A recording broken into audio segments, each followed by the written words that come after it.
বাচ্চাদের screen time কমানোর 10টি উপায় নিয়ে আজকে আমরা আলোচনা করব। আসসালামু আলাইকুম, it's me Rimu, A former teacher and a mother of one child. বর্তমানে প্রযুক্তির ব্যাপক ব্যবহার বেড়ে গিয়েছে, বিশেষ করে মোবাইলের। অনেক বাবা মা বাচ্চাদেরকে শান্ত রাখার জন্য মোবাইল ইউজ করে। আমি দেখেছি বাচ্চাদের রেস্টুরেন্টে, বাসে কোথাও দূরে ট্যুরে গেলে, ইভেন ডক্টরের ওয়েটিং রুমেও কিন্তু দেখেছি বাচ্চাদেরকে শান্ত রাখার জন্য বাবা মা মোবাইল ফোন দিয়ে তাদেরকে ব্যস্ত রাখে। কিন্তু এতে যেটা হচ্ছে, বাচ্চাদের কথা বলার প্রবণতা কমে যাচ্ছে, বাচ্চারা অনেক দেরিতে কথা বলছে এবং অনেক সময় দেখা যাচ্ছে বাচ্চারা সোশ্যাল হচ্ছে না, কোথাও গিয়ে বাচ্চারা কারোর সাথে মিশতে পারছে না। স্ক্রিন টাইম বাচ্চাদের জন্য 30 থেকে 45 মিনিট পর্যন্ত ইটস ওকে। যদি না এডুকেশনাল ভিডিও তারা দেখে, তাহলে 30 থেকে 45 মিনিট সময় আমরা ওদেরকে স্ক্রিন টাইম দিতেই পারি, কিন্তু এর বেশি আমরা না দেওয়ার চেষ্টা করব এবং অবশ্যই 2 বছরের আগ পর্যন্ত একেবারেই যেন না দেওয়া যায় সেই চেষ্টাটা আমরা সবচেয়ে বেশি করব। স্ক্রিন টাইম লিমিট করার প্রথম টিপসটাই হলো বাইরে বাচ্চাদের ঘুরতে নিয়ে যাওয়া। বাচ্চারা কিন্তু বাইরে যেতে এমনিতেই অনেক পছন্দ করে, আর সেটা যদি বাবা মা নিয়ে যায় তাহলে তো আর কথাই নেই, এবং তারা কিন্তু অন্য বাচ্চাদের সাথেও মিশতে অনেক পছন্দ করে। সো আমরা রেগুলার যেটা করতে পারি, প্রতিদিন ওদেরকে নিয়ে একটু হাঁটাহাঁটি করতে পারি বাইরে।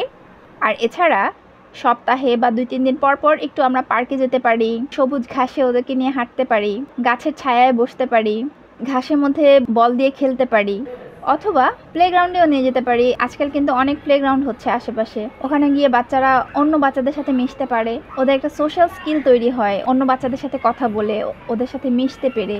সেকেন্ড যে স্টেপসটার কথা বলবো সেটা হচ্ছে রিলেটিভসদের বাসায় বেড়াতে নিয়ে যাওয়া। আজকাল এমন হয়েছে যে কাজের চাপে আমরা রিলেটিভসদের সাথে বন্ডিং করাটাই ভুলে গিয়েছি।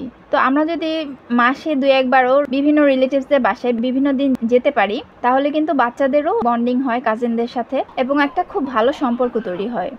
এবং এক্ষেত্রেও অবশ্যই তাদের কথা বলার ক্ষেত্রে, সামাজিকতার ক্ষেত্রে অনেক ভালো স্কিল তৈরি হয়। 3rd নাম্বার স্টেপ যেটা, সেটা হচ্ছে প্লে মোর।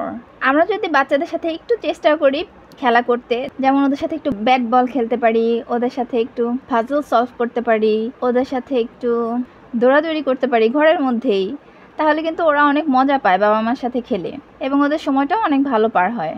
এবং 4th নাম্বার স্টেপ হলো আমরা অনেক বেশি ওদের সাথে কথা বলবো। যেটাই করছি দরকার হলে ওদের সাথে আলাপ করব, পরিবার যে কোনো দরকারে ওদেরকে সঙ্গে নিয়ে পরামর্শ করব। যত ছোটই হোক না কেন, আমরা একটু প্রিটেন্ড করতে পারি যে ওদেরও আমরা আমাদের সব ডিসিশনে ইনভলভ করছি।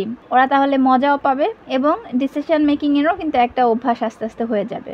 নাম্বার 5 স্টেপ হচ্ছে খুব বেশি বেশি বুকস পড়া। আমরা নিজেরাও একটু বেশি বেশি বুকস পড়া ট্রাই করব এবং ওদের সাথে তো অবশ্যই ওদের জন্য ওদের মতো করে ওদের পছন্দের অনেক অনেক বই কিনে দিব এবং ভ্যারাইটি রাখবো, ওদের সামনে সুন্দর করে সাজিয়ে রাখবো, যেন ওরা দেখলেই বইগুলো নিতে চায়, পড়তে চায়, উল্টে পাল্টে দেখতে চায় ছবিগুলো। এতে করে বইকে কিন্তু ওরা অনেক ভালোবাসতে শিখবে ছোট থেকেই এবং আস্তে আস্তে একজন রেগুলার রিডার তৈরি হবে। এর পরের স্টেপটা হচ্ছে ডান্সিং অ্যান্ড সিঙ্গিং। আমরা আমাদের বেবিদের সাথে নিজেরাই কিন্তু অনেক মজা করে গান গাইতে পারি, ডান্স করতে পারি, যেটা ওরা নর্মালি স্ক্রিনে দেখে। অনেক রাইমস হয়, অনেক রকম মজা হয়, যেগুলো ওরা দেখে অনেক ইন্টারেস্ট পায়। তো সেটা যদি আমরা নিজেরাই ওদের সাথে করি, নিজেরাই রাইমসগুলো গাই এবং নিজেরাই ওদের সাথে অ্যাক্ট করি, ডান্স করি, তাহলে কিন্তু ওরা অনেক মজাও পাবে এবং নিজেরাও ফিজিক্যালি অ্যাক্টিভ হবে এবং ওরা নিজেরাও কিন্তু গাইবে সাথে সাথে। নেক্সট পয়েন্টটা হচ্ছে স্লিপ টাইম স্টোরিজ। আমি মেইনলি যেটা করি, আমার বেবি সারাদিন যেটা করেছে সেটাই আস্তে আস্তে বলি, অনেক মজা করে করে বলি। ও শুনতে অনেক মজা পায়, আর ওর নিজের গল্পই যেহেতু শুনছে ওর অনেক ভালো লাগে। তো ওই গল্প শুনতে শুনতেই ও কিন্তু ঘুমিয়ে পড়ে। সেক্ষেত্রেও ওদের কিন্তু অনেক শব্দের ভান্ডার বড় হয় এবং ওদের জন্য কথা শুরু করতে হেল্পফুল হয়। দেন নাম্বার 8 হচ্ছে লেট দেম গেট বোর্ড। ওদের যদি কোনো খেলতে ইচ্ছে না করে, ড্র করতে না ইচ্ছে করে, বুকস পড়তে না ইচ্ছে করে, তাহলে ওদেরকে মাঝে মধ্যে একটু বোর হতে দিন। বোরডমের দ্বারা কিন্তু অনেক সময় অনেক মজার এবং ইনোভেটিভ কোনো খেলাও বের করে ফেলতে পারে ওর এক্সিস্টিং খেলনা দিয়েই। বোর হলে সাথে সাথে যে টিভির সামনে দিয়ে দেবো বা মোবাইলের সামনে দিয়ে দেবো, এটা না করি, ওরা ওদের মতো নিজেদের চিন্তাভাবনা, নিজেদের খেলা ইনভেন্ট করুক। এবং স্টেপ নাম্বার 9 হচ্ছে আমরা আমাদের নিজের স্ক্রিন টাইমটাও একটু লিমিট করার ট্রাই করি। বেবি যদি সারাদিন দেখে মা বাবার হাতে মোবাইল, কাছের গার্ডিয়ানসদের কাছে মোবাইল, তাহলে কিন্তু ওদের মোবাইলের প্রতি অবশ্যই আসক্তিটা বাড়বেই, কারণ ওরা তো আমাদের দেখেই শেখে, তাই না? আমরাও যদি একটু স্ক্রিন টাইমটা লিমিট করি, যদি ওদের সাথে বেশি বেশি গল্প করি, বেশি বেশি বই পড়ি, বেশি বেশি খেলা করি, ওরাও কিন্তু আমাদের সাথে ইনভলভ হয়েই সব কিছু করবে। তখন ওদেরও আর ইচ্ছা করবে না যে সারাদিন মোবাইল নিয়ে বসে থাকি। নাম্বার 10 অ্যান্ড লাস্ট স্টেপ হচ্ছে involve your babies in life skills. আমাদের লাইফে সবচেয়ে যে জিনিসটা বেশি প্রয়োজন সেটা হচ্ছে আমাদের লাইফ স্কিলগুলো আয়ত্ত করা।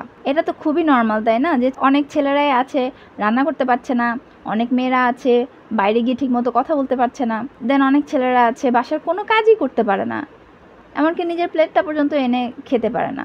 সো এই বিষয়গুলো আমরা এখন থেকে না করি, আমরা চেষ্টা করি আমাদের বাচ্চা ছেলে হোক বা মেয়ে হোক তাদেরকে সব ধরনের লাইফ স্কিলের সাথে পরিচিত করা, যেন সে বড় হয়ে কখনো কারো উপরে ডিপেন্ডেন্ট না হয়, নিজেই নিজের কাজটা করতে শিখবে এবং অন্য কেউ দরকার হলে হেল্প করবে।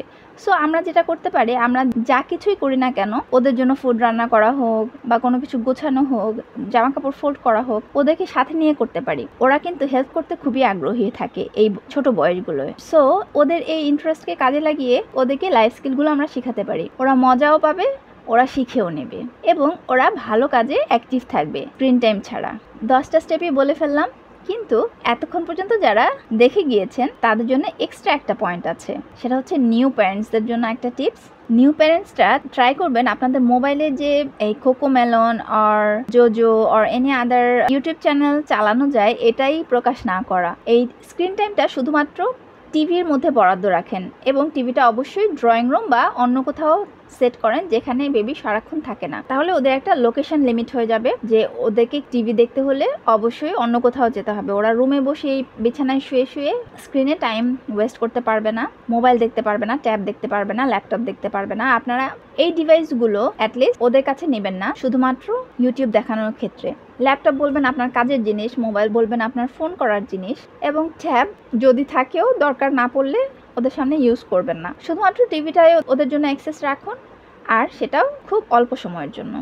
ওকে দেন, আজকে এই পর্যন্তই, পরে আবার দেখা হবে। আল্লাহ হাফেজ।